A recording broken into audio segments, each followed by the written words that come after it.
Enggak, ada yang berubah dari hidupmu. Segalanya selalu berubah. Yang membedakan adalah kita menyadari atau tidak.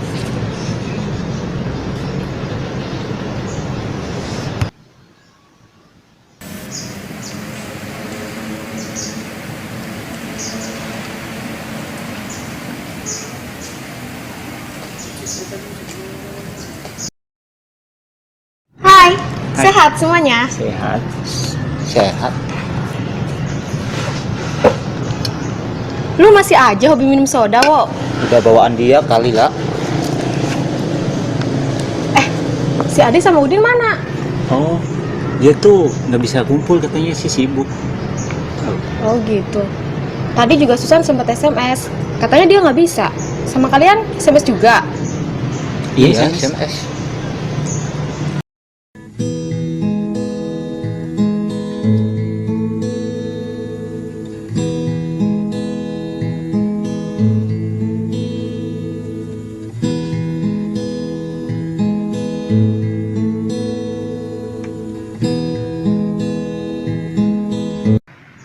Radira Jayaningrat, lebur dening pangastuti. Semua keburukan akan sirna dengan kelembutan hati. Ya, Kurang lebih begitu kan? kurang lebih seperti itu. Meskipun bisa dijabarkan lebih luas lagi. Tapi ungkapan itu sebenarnya bisa dipakai pada diri kita. Hanya saja tidak semua orang menyadari. Di dalam diri kita memang ada dua sisi yang berlawanan. Dan aku juga pernah dengar seseorang yang mengatakan bahwa di dalam setiap diri manusia ada setengah iblis dan setengah malaikat. Yang setengah dari malaikat itu sendiri tertidur menunggu tuannya membangunkan.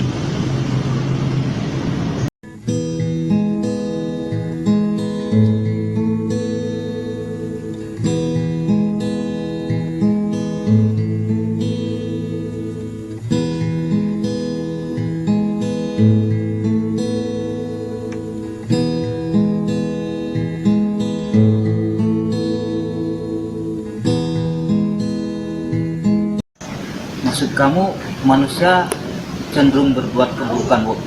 Bukan itu, enggak. Kita kan punya akal, kesadaran, ya.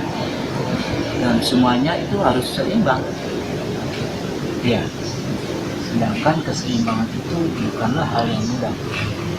Kendati pada suatu saat kita bisa membuat tiga hal itu menjadi seimbang, atau ada saat di mana keseimbangan itu akan goyang. Dan seperti yang kamu katakan, pada saat goyang itu iblis menemukan jelas. Simpelnya, malaikat adalah simbol dari ketiga unsur itu: akal, kesadaran, dan hati. Karena itu, di dalam diri kita sebenarnya ada pertarungan yang berbeda. Dan itu bukan berarti manusia cenderung berbuat keburukan. Ya, dan pertarungan itu bukan pertarungan emosi kita yang seringkali bertolak belakang, tapi pertarungan antara kesadaran dan kebinatangan, keegoisan, kerakusan.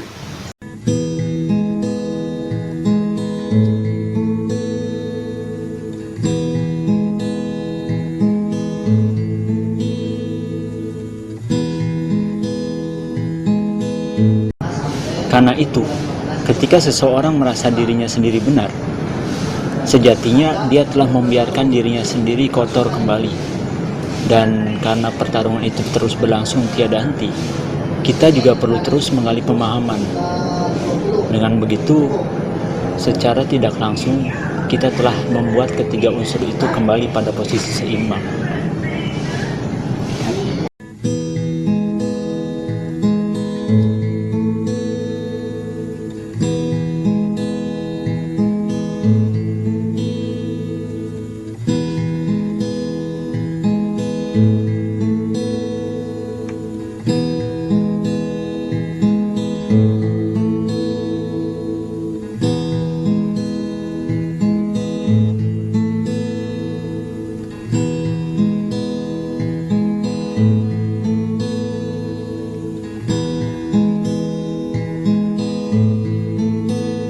Tapi terkadang Karena sebuah kejadian, bahkan bisa jadi tanpa sebab yang tidak kita mengerti, kita berada pada posisi abu-abu. Tak ada emosi, rasa, atau semangat dalam diri. Bahkan ketika kita bangun dari tidur, seketika itu juga kita merasa hampa, kosong. Tapi kita tidak tahu apa yang membuat kita seperti itu. Kita memang lebih banyak tidak tahu dan tidak menyadari diri kita sendiri seperti apa. Kehampaan, kekosongan seperti itu datang dari langkah yang terhenti. Yang membedakan perubahan adalah kita menyadari atau tidak.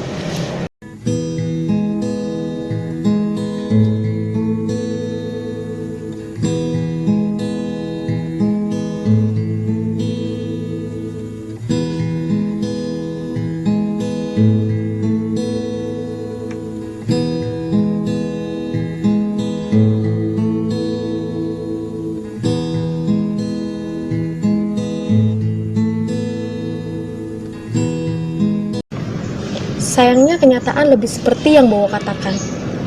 Kita lebih banyak tidak menyadari diri kita sendiri. Kita sudah pasti tahu pecandu narkoba, drugs, seks, atau semacamnya. Seperti apa kehidupan mereka.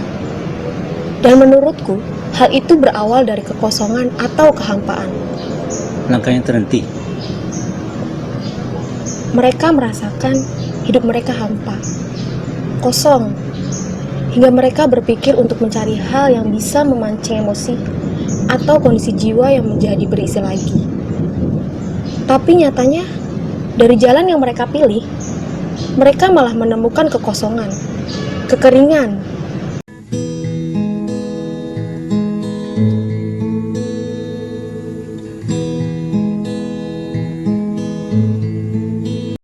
Seperti yang sudah saya katakan tadi, ketiga unsur itu harus seimbang. Satu saja unsur jatuh, maka berantakan.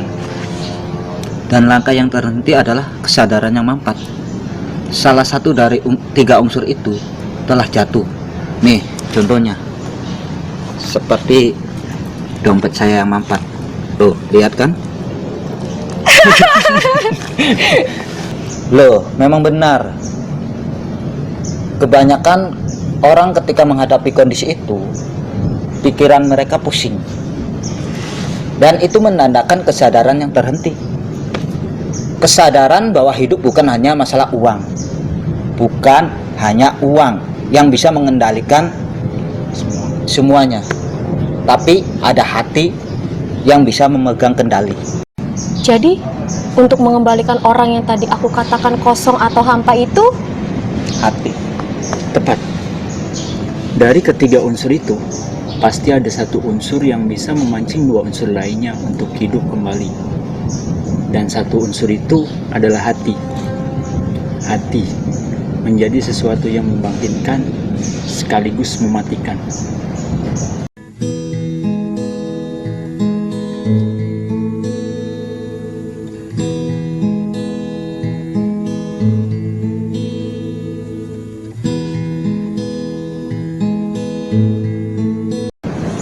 tapi tidak cukup sampai di situ.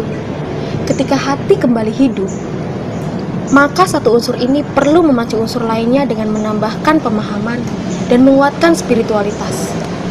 Sisi spiritualitas memang sudah membekal dalam setiap individu.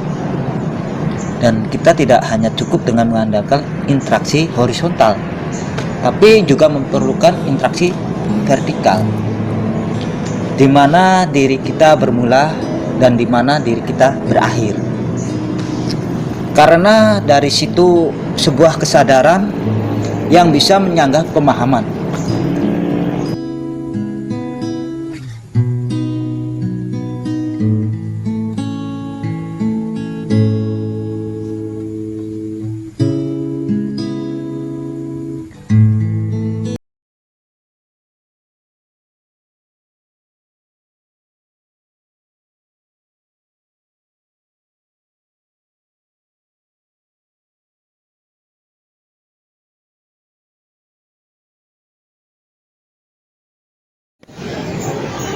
Ini adalah pertemuan komunikasi psikologi dan cerita yang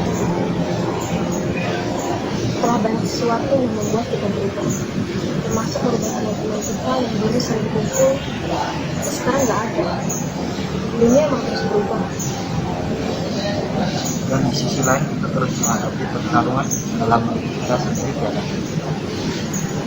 Dan yang menjadi pertanyaan adalah apakah akhir hidup kita dekat pada saat kita terus Atau kita didahului waktu dengan gelas yang masih banyak noda,